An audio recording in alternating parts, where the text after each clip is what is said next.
kabajamtootaa fi hordoftoota chaanaalii keenya iddoo jirtanitti nageenyi keenya isin haa dhaqqabu isiniin jedha. Guyyaadhaa waan haaraa tokko bifa afaolaatiin kan qindaa'e seenaa baay'ee irraa waa barachuu danda'an tokko qabannee isinii dhiyaannee jirra. Kanaafuu hanga xumura sagantaa keenyatti hordofaan affeerraa keenya.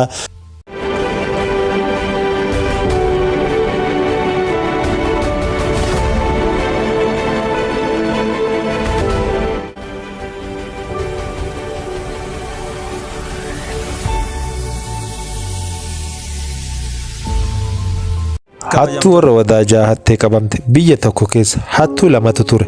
Hattoonni sun namoota baay'ee hatanii hiyyoomsanii jiru. Warri abbaa gammachuu garuu waan horii qabaniif da'oo isaanii faaraan yookiin sirriitti waan eeganiif carraa hattoota kanaaf guyyaa tokkos dabarsanii waan hin kenniniif hattoonnis qabeenya isaanii guyyaa tokkos hatanii hin beekan. Hattoonni kun garuu boodarra mala ittiin hatan kana baafachuuf dirqaman. Gaafa tokko warri abbaa gammachuu ayyaana wadaajaa jedhanii gammachuu isaanii mana keessatti keessummoota qe'ee fi fagoorraa walitti yaamanii ayyaana kanaa fi gammachuu kana dabarsuu jalqaban. Galgala gaafa sanaa akka wadaanyi isaan waame fakkeessanii manorraa dhaquuf kan murteessan hattoonni kun guyyaa kana hatuufis qalbiin isaanii baay'ee ariifattee turte. Isaan keessaa tokko akka waan ayyaanni wadaajaa isa waame fakkeessu galma wadaajaa yookiin bakka uummanni keessummoonni guyyaa kanatti yaamaman walitti gaanitti ol seenuuf dirqame. Yeroo kana warri wadaajaa kun faaruu fi gammachuu isaaniitiin wal dhagaa hin turre. Hattoonni kunniin tooftaan isaan dhaatan keessaa inni tokko ala taa'uudhaan haala naannoo sanaa akka hubatuu fi inni tokko warrootuma taphataa jiru kana keessummaa fakkaachuudhaan seenee isaan fakkaatee haala isaanii baratee harroota abbaa gammachuu kana baasuuf haala mijeessuuf ture. Inni mana wadaajaa ol seene sunis akka waan ayyaanni wadaajaa isa waame fakkeessuudhaan noorii naan jedhaa warra wadaajaa ayyaana wadaajaa keessantu na yaame jechuudhaan galma wadaajaa ol seenee warri galma wadaajaa keessa jiranii fi warri abbaa gammachuullee kun kennaa wadaajaati jechuudhaan keessummaa isa hattuu ta'e kana kan keessa isaa hin beekne kana simachuuf dirqaman.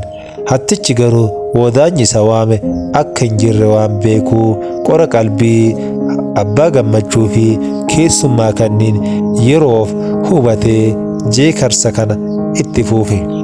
Yeroo kana immoo hiriyyaan inni alaa jiru haalota isaa hubachuudhaaf harriin foonaa yookiin moonaa baafachuuf gammachuu isaa akkaan ibsataa ture. Inni hattuu warra wadaajaa yookiin abbaa gammachuutti dabalame kun jeekarsa akka inni baafatuuf haala kanaan faaruu kana isa hattuu ala jiruuf dabarse. Warri kun warra nagayaati, wadaajni wadaaja maraati, kurkurriin 8 4 kiyya 4 keeti. Kiyya baatee bakkalchaa wal geenye malkaa dhaddachaa chee jedhe. Warri kun warra nagayaati, wadaajni wadaaja maraati, kurkurriin 8 4 kiyya 4 keeti. Kiyya baatee bakkalchaa wal geenye malkaa dhaddachaa chee jedhe. Yeroo kana immoo faaruu isaa kana abbaan gammachuu sirriitti waan itti tolee sagalee isaa kana jalaa qabus walaloo isaa yeroof hin hubatamnee fi isaanis harkuma rukutuu fi kolfuu filannoo godhanii turan. Haa ta'u malee uummata walitti dacha'ee wadaaja bulfatee waaqa isaa waaqeffataa taphataa jiru kana keessaa hayyuu fi beekaan biyyaa tokko isaan keessatti dubbii namoota dubbatu kanaa yookiin faaruu namootaa kanniin sirriitti qalbeeffataa waan dhageeffatu dafee ergaa hattichaa kana hubate. Wadaajaa keessaa hayyichi kun ergaa hattichaa yookiin bifa faaruutiin dabarse kan sirriitti waan hubateef innis faaruu isaatiin akkana jechuudhaan deebiseef. Oromoo fuula booroo ibsaaloo shaabotoroo wala gartee waa sii tolee waa agartee wala gartee waa sii tolee waa agartee jedhee hayyicha lammataa tokkoof ergaa dabarseef. Hayyichi lammaffaa kunis naa tolullee atu agarte naa dabullee atu hubatte mee waa jedhi waa waaqa waa jedhi yaa waaqa waa jedhi jedhanii waliin qoosuu fi walitti kokkolfee galan. Hattichi waan warri jedhu kana waan sirriitti hin hubanne mirqaansuu isaatti fuuf. Hattuun lammaffaa inni alaa ergaa jalqabaa san dafee waan hubateef harriin saddeetaa oofee malkaa daddachaa waan geessuuf deeme fakkaata. Egaa hattuun jalqabaa ergaa hattichi bifa faaruutoon yookiin jeeqarsaatiin dabarseef sirriitti waan hubateef waan hojii isaa hojjete fakkaata. Hayyoonni lamaan kunniinis hojii isaa kana dafanii waan hubataniif hatticha mana keessatti qabuudhaaf kaayyoo isaanii galma godhatanii jeeqarsaadhaan jalqabbii isaanii totolfatanii jiru. Egaa hayyichi inni jalqabaa sun hayyuu lammaffaaf ergaa lammaffaa akkana jedhu jeeqarsaan dabarse.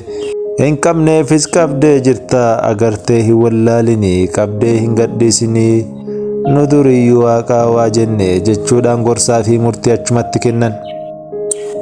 Egaa hayyichi inni jalqabaa jeeqarsaan ammas ergaa tokko abbaa gammachuutiif dabarsuuf of dirqamsise. Akkana jechuudha jeeqarsa yookiin faaruu isaatti fuuf.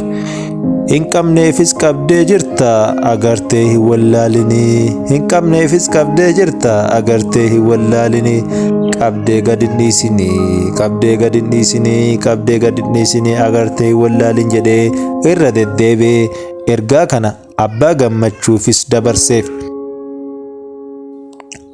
Egaa lafti baree obboroo subii hattuun inni warra wadaajaa waliin jiru deemsaaf beellama hattuu isa lammaffaa wajjin qabatee jiru milkeessuudhaaf uffata isaa uffatee yeroo lafa ol jedhuuf jedhu wanni inni yaanne tokko isa mudate.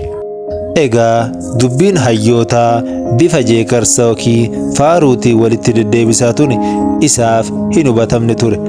Jeeqarsa sana qofa osoo hin taane namoonni achitti argaman hundi isaanii hayyoota kana irraa waan dhaga'anitti baay'ee dallalanii hatticha qabuudhaaf haalota hunda mijeeffatanii alatti eegaa jiru.